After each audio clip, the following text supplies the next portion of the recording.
Bonjour à tous, il est 15 heures, ravi de vous retrouver pour cette nouvelle édition dont voici les grandes lignes de l'actualité qui vous seront développées dans cette édition. Le chef de l'État Ismaël Omar Guelleh a présidé ce matin la première séance du Conseil des ministres de l'année 2022 où 4 questions étaient à l'ordre du jour. En nouvelles du monde, les États-Unis placent 8500 soldats en état d'alerte, et ce, en soutien à l'Ukraine. Bonjour à tous et nous entamons ce journal par la première séance du Conseil des ministres où 4 questions étaient à l'ordre du jour. La première question concerne un projet de loi portant organisation et fonctionnement du ministère de l'Environnement et du Développement durable. Le compte rendu nous est fait par le porte-parole du gouvernement, Mahmoud Ali Youssouf. Rahim, sous la présidence du chef de l'État, son Excellence M. Ismaël Omar Guelleh, s'est tenue la première séance du Conseil des ministres en ce mardi 24 janvier 2022. Était inscrite à l'ordre du jour 4 questions. La première question concerne un projet de loi portant organisation et fonctionnement du ministère de l'Environnement et du Développement durable. Le secteur de l'environnement a connu un important développement avec la prise en compte des thèmes émergents tels que le changement climatique, la biodiversité et la pollution. Il est donc proposé de renforcer la structure institutionnelle pour la gestion de l'environnement. La deuxième mission qui est confiée à ce nouveau ministère est celui du développement de l'économie verte et bleue, la jeunesse, les femmes et le secteur privé. Par conséquent, il est indispensable de transformer la sous-direction du développement durable en une direction à part entière avec des compétences élargies et des moyens appropriés. Il est tout aussi important de renforcer le développement des nouvelles technologies de la communication du ministère. C'est pourquoi il est proposé de restructurer l'ancienne direction de la formation, de la documentation et de la communication en y ajoutant le service informatique et en ramenant le service de la formation vers la direction administrative et financière. L'adoption de ce nouvel organigramme aura un impact financier très limité, puisqu'il est prévu de créer une seule nouvelle direction, à savoir la direction du développement durable. La deuxième question est relative à un projet de loi portant organisation du secrétariat d'État chargé des investissements et du développement du secteur privé. Dans le cadre de la promotion et du développement des investissements et du secteur privé, la formation d'un nouveau gouvernement, le 24 mai 2021, a été marquée par la création d'un secrétariat d'État chargé des investissements et du développement du secteur privé. Notre pays, dans le cadre de ses programmes de réforme ambitieux, œuvre à l'attraction des investissements, qui reste un vecteur de croissance et de développement économique et qui se décline en création d'emplois, de transfert de compétences, de technologies et de richesses. Le secrétariat d'État chargé des investissements et du développement du secteur privé est chargé de concevoir la politique nationale des investissements et du développement du secteur privé afin d'établir un cadre logique, limpide, visant à entreprendre des actions concrètes au cours de ces prochaines années. Le présent projet de loi porte sur l'organisation du secrétariat d'État chargé des investissements et du développement du secteur privé et définir par ricochet son fonctionnement administratif dans le respect de ses attributions. La troisième question est relative à un projet de décret portant adoption du plan national d'action 2022-2024 de la stratégie nationale du handicap pour la période 2021-2025. Ce plan d'action national 2022-2024 de la stratégie nationale du handicap a été élaboré dans un cadre participatif et inclusif, associant les ministères sectoriels, les institutions publiques, les organisations représentant les personnes handicapées, notamment le Réseau national des ressources et des personnes handicapées, afin que les besoins des personnes handicapées puissent être pris en compte de manière effective et pleine dans tous les domaines de la vie.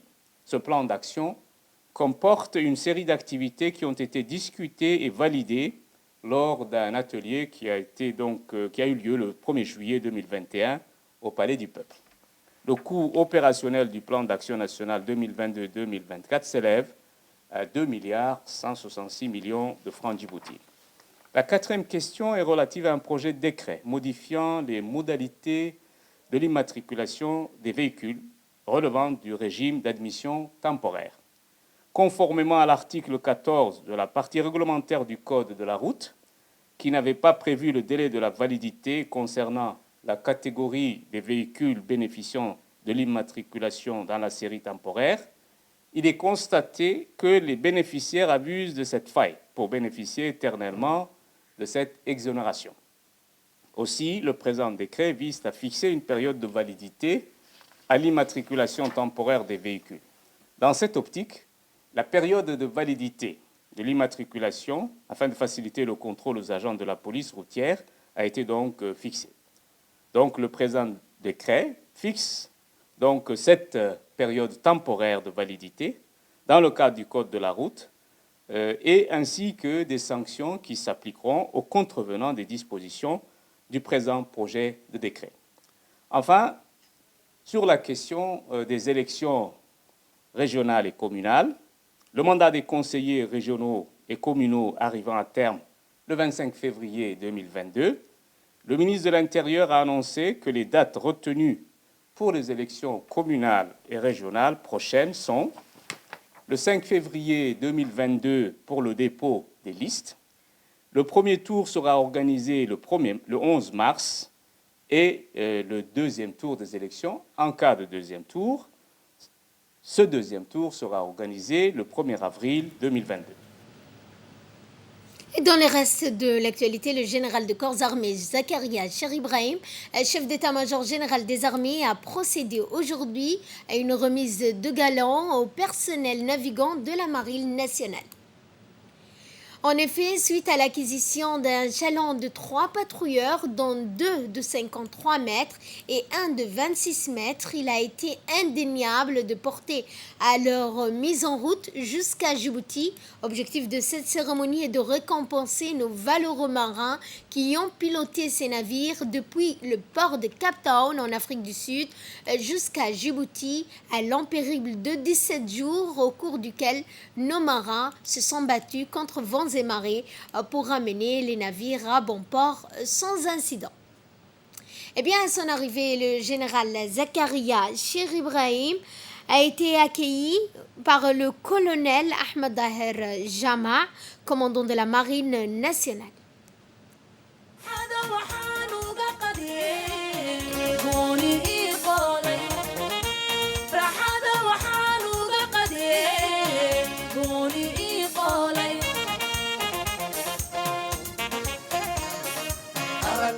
Cette journée est dédiée à leur courage, leur professionnalisme, leur sens du devoir. Ceci démontre le niveau de compétences et l'expérience acquise durant les années. Désormais, ces moyens permettront à notre marine de maintenir la sécurité maritime, d'assurer la projection de nos forces, de participer dans la lutte contre la piraterie, la protection de la flotte marchande. Eh bien, donc, ont participé à cette cérémonie, outre le général de corps Zakaria Cheribrahim, qui a effectué la revue de troupes, ont participé à cette cérémonie le général de brigade Tahir Ali Mohamed, chef d'état-major de la défense, le colonel Abdoulaye Abdi Farah, directeur général de la police nationale, le colonel Waïs Amar Boghoré, commandant des gardes-côtes et des grands responsables des forces de l'armée djiboutienne. Poursuivant toujours cette journée, eh bien, au terme de la revue de troupes, le général Zakaria Cheribrahim a procédé à la décoration de marins. En premier lieu, le lieutenant-colonel Nidal Ghaleb Morbel, chef de premier bureau, a lu le décret présidentiel dont voici la teneur. Des officiers de la marine qui avaient livré les 2 navires P20 et P22 à bon port, avec professionnalisme et dévouement. Au grade de commandant, capitaine Saad Boulal Saad, capitaine Mahad Douhour Medane, capitaine Abdurrahman Bile Hashim, capitaine Hassan Hussein Bile, au grade de capitaine, lieutenant Saad Suleiman Ahmed, lieutenant Maher Mohamed Abdul Galil, au grade de lieutenant, sous-lieutenant Mahad Mohamed Ouaïs, sous-lieutenant Hassan Abdullahi Ali. À titre exceptionnel et à compter du 1er janvier 2022, au grade de commandant, capitaine Mohamed Hamadou Youssouf. Au grade de capitaine, lieutenant Me'er Absouma Mohamed Kaloïta.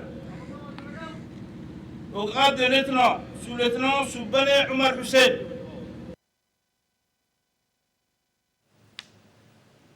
Eh bien, le général Zakaria Cheikh Ibrahim a procédé à la décoration des marins dans le cadre de la montée en puissance des forces armées djiboutiennes. La Marine nationale n'a cessé d'investir dans ses infrastructures, dans la formation de ses personnels de manière qualitative.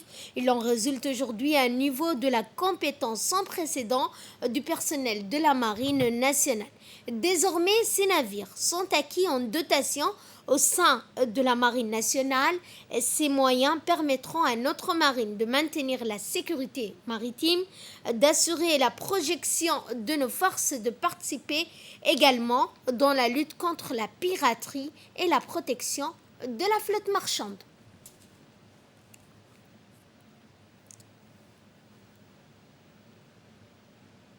Et en marge de cette cérémonie, le général Zakaria Cheikh Ibrahim a tenu à exprimer ses vives félicitations à l'endroit des récipiendaires. Le général Zakaria Cheikh Ibrahim a indiqué que cette cérémonie de remise de galons est le fruit de votre dur labeur, des efforts consentis au quotidien afin de vous acquitter de vos devoirs. Cependant, le chef d'état-major général des armées a souligné que ces nouveaux navires devront faire l'objet d'une attention, d'une surveillance quotidienne afin de garder leur opérationnalité. La maintenance doit être de rigueur. Ceci est le fleuron de la Marine nationale et doit être préservé dans de meilleures conditions le plus longtemps possible. Fin de citation. Dans la continuité de cette journée, le général Zakaria Cheikh Ibrahim, chef d'état-major général des armées, s'est rendu à la direction générale des relations internationales où une autre cérémonie de remise des galons des officiers d'infanterie est prévue. Cette promotion au grade d'officier supérieur concernait des officiers issus des différents corps et formations des forces armées djiboutiennes.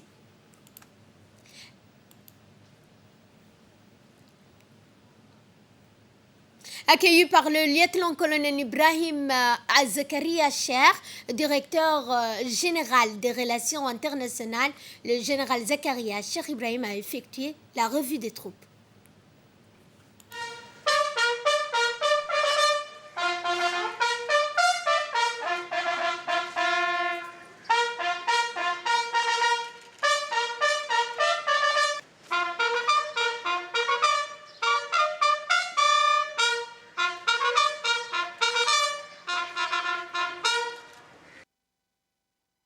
À cette cérémonie, le général de brigade Tahir Ali Mohamed, chef d'état-major de la défense, le colonel Mohamed Jama' Douale, commandant de la garde républicaine, le colonel Abdillahi Abdi Farah, directeur général de la police nationale, le colonel Wahis Omar Boghoré, commandant des gardes-côtes et les grands responsables des forces armées djiboutiennes.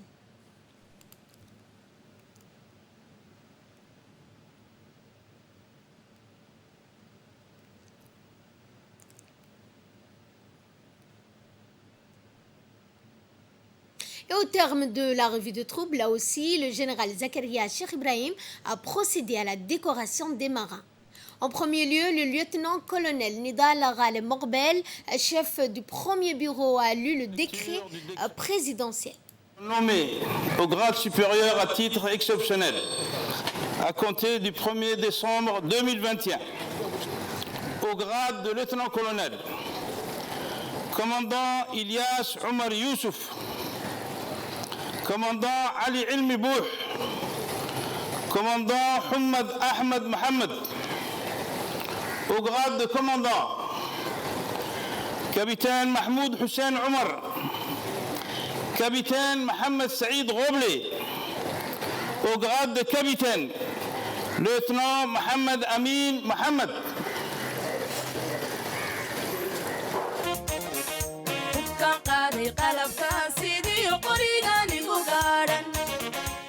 Cette promotion au grade supérieur témoigne du sérieux de l'abnégation de ces officiers dans l'exercice de leurs fonctions, chacun dans son domaine de compétences, fier de leur rendement. Le général Zakaria Cheikh Ibrahim a voulu leur témoigner sa satisfaction à travers cette cérémonie. Comme il est de coutume, l'ensemble des officiers promus ont été conviés à un petit déjeuner offert par le commandement militaire.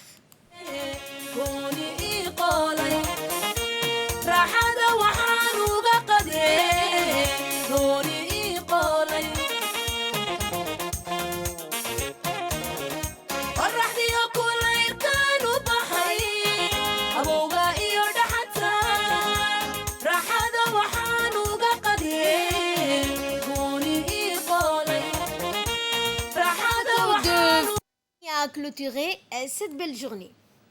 Et pour clôturer la cérémonie, l'ensemble des participants ont pu écouter une chanson du groupe Harbi, soulignant que c'est à travers la cohésion, l'unité, l'amour de la patrie, le sacrifice qu'on pourra atteindre un développement durable. Écoutons ensemble un extrait de la chanson.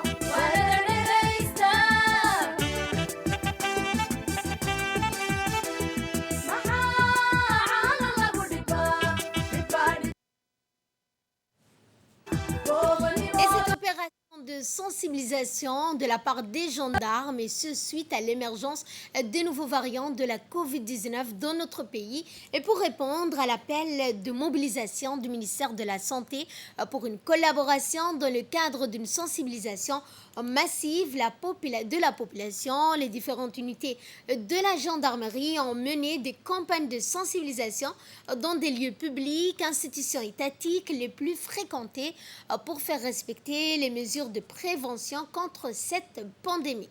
La première phase de la prévention a été centrée sur l'entrée du Bawadi Mall, site commercial très fréquenté. Ensuite, notamment le palais de justice, le Trésor national. Dans le cadre de cette mission, les gendarmes ont gratuitement offert des masques aux visiteurs. Outre, les gendarmes de la brigade d'Ali-Sabié ont fait une descente dans les centres-villes de cette région pour sensibiliser les usagers à porter le masque et de se protéger contre cette pandémie.